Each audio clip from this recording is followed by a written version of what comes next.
I welcome this global roundtable on the extractive industries, which emphasizes the urgent need to ensure that the post-pandemic recovery does not eclipse the commitments made by many nations under the Paris Agreement on climate change and the Sustainable Development Goals. Combating the climate crisis and guaranteeing sustained livelihoods are critical to the success of post-pandemic recovery. The extractive sectors are pivotal to the post-pandemic recovery. I do believe that there is a model for sustainably developing these sectors in a manner that will contribute to mitigating climate change. I wish to share with you briefly one such model which Guyana is pursuing. For many small states like my country, Guyana, the extractive sector remains an important economic lifeline. They are vital sources of investment, growth, and foreign exchange to support the livelihoods of large numbers of our citizens. Nevertheless, we also recognize the imperative of mainstreaming environmental protection and sustainable practices within those sectors. Guyana's low-carbon development strategy prioritizes actions and aims to transform Guyana's economy onto a low-carbon, sustainable development trajectory, while simultaneously combating climate change.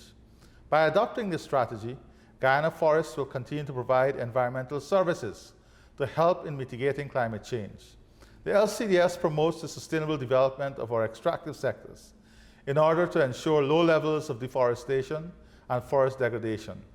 The strategy is an example of the type of action being taken by small states to help reduce their carbon footprint and provide a world with environmental and ecosystem services, whilst fostering sustainable development. The success of our efforts, like those of other small states, will depend on the degree of international support received, especially in terms of financing for development and climate action. Without greater access to financing, efforts by small states to meet their commitments under the Paris Agreement on climate change and the Sustainable Development Agenda will be derailed. Guyana, therefore, takes this opportunity to reiterate its appeal for the full implementation of the Addis Ababa Action Agenda of the Third International Conference on Financing for Development, greater grant-based financing for adaptation and the establishment of a climate change vulnerability fund, greater ambitions on the nationally determined contributions of the Paris Agreement on climate change, and the operationalizing of the REDD+ mechanism for trading in carbon credits. The convening of this roundtable is an acknowledgement of the importance of the extractive sector to global recovery.